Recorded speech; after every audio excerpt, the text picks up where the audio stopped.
Welcome back to my studio. We're in Truchas, New Mexico today. This is a collaboration with a couple who have been collectors of mine for a long time. And this is their place in New Mexico. I've shown you a full picture of it, and the perspective in my video is going to be a little bit skewed because I have to put the camera at an angle to the canvas so that you can see. If I put it straight onto the canvas, the camera would be directly behind me and you couldn't see what I was doing. So I'm working on hollyhocks here.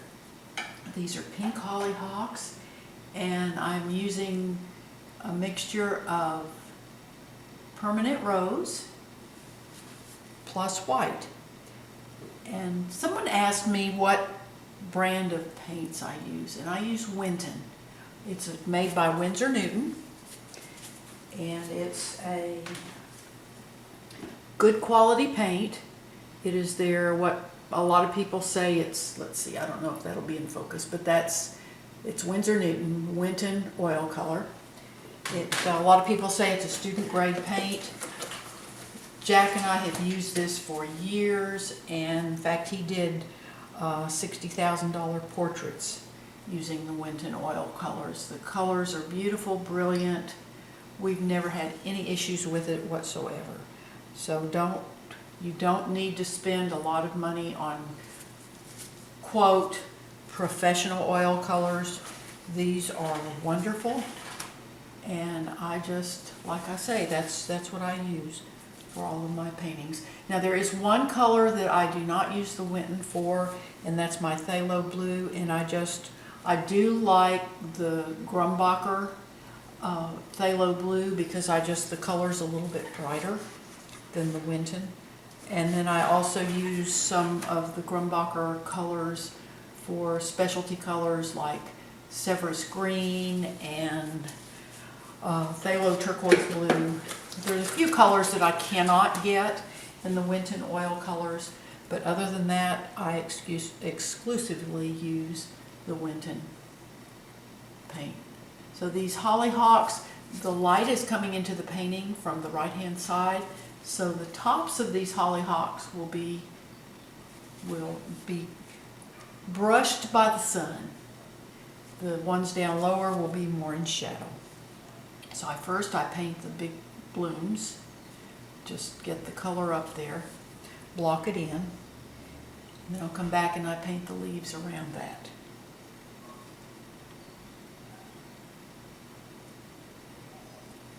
So let's just get a little bit more of this color up here.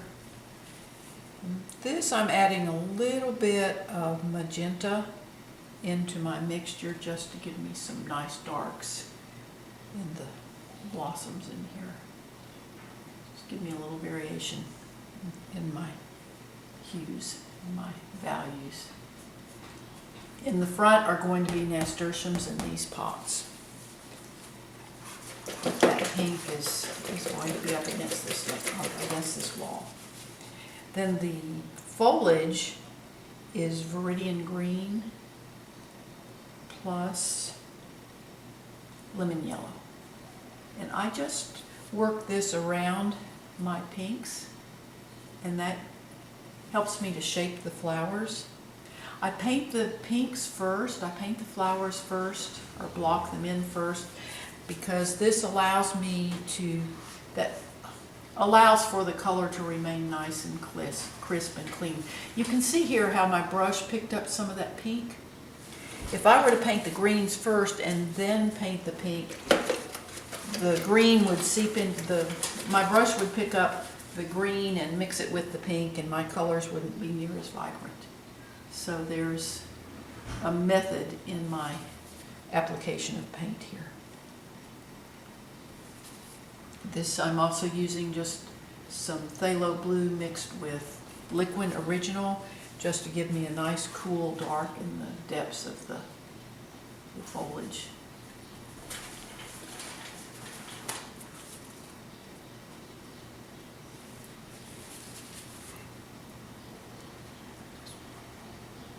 darks in here. Again, the foliage also gets darker as we come down because it's not lit by the sun. It's in the shadow of the wall.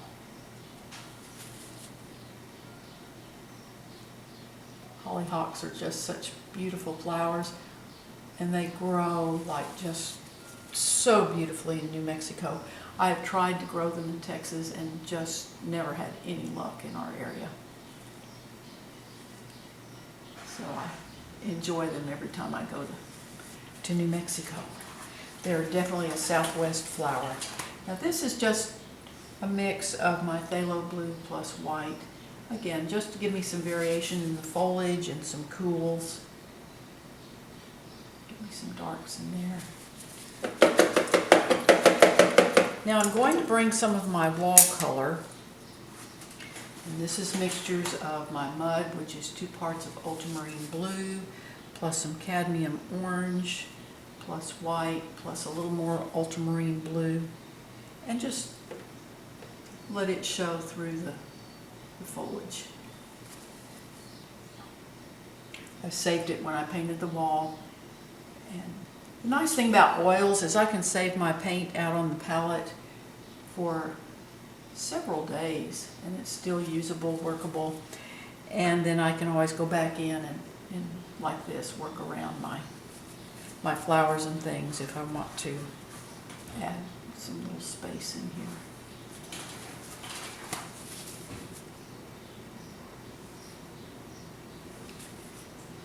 Some blues in here just again to make that cooler so it falls back.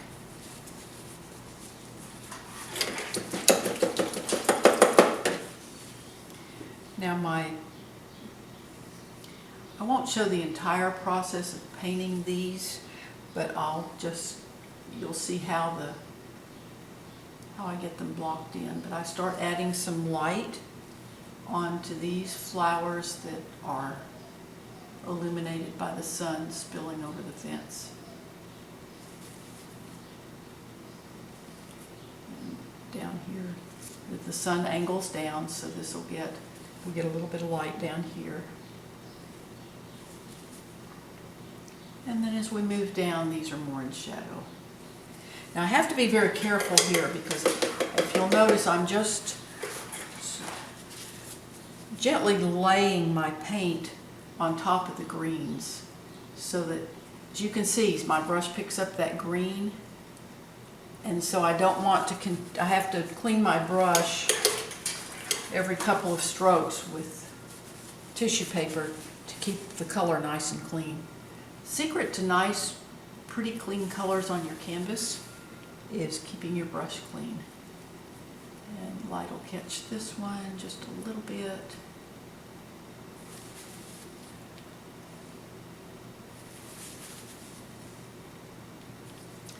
And catch it here.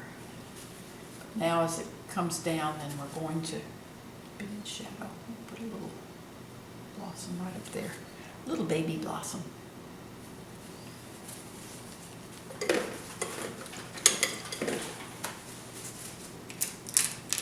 Then I make the centers of hollyhocks are usually a little bit darker, so I'm using magenta plus liquid original. I'm just going to indicate a few so you see how I do that.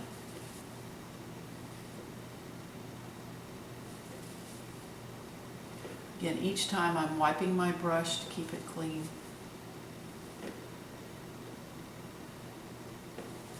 And then in the center of those is the stamen, and I'm going to do this with cadmium yellow, medium.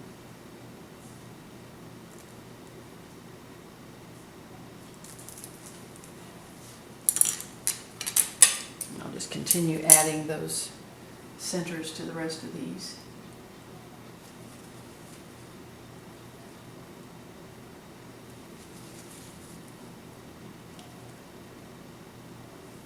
And one of the hallmarks or distinctive characteristics of hollyhocks are tall seed stalks. And again, I'm not finishing these totally, but I'll just show you. I'm just bracing my hand against the canvas here, and just these tall seed stalks come up above the fence line.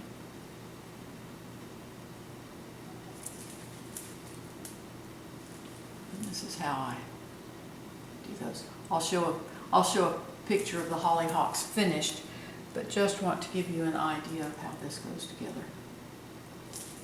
And I'll do some more work on the leaves and things, but just this gives you a feel for how the hollyhocks go together. I need to make these a little bit darker where they come in front of that lighter wall so the sunlight's spilling over. But then these are, I have to, again with this, have to keep cleaning my brush. Keep that color nice and crisp and pure. If you want to see the entire process of this painting from the beginning to the finish, visit my blog. It'll be in several posts, but I show the complete process, step-by-step process from start to finish. You can subscribe to my blog. You can also subscribe to my YouTube channel. And I just thank you for watching. Please come back, and you just have an absolutely delightful day. It's a great day to have a great day. So happy painting!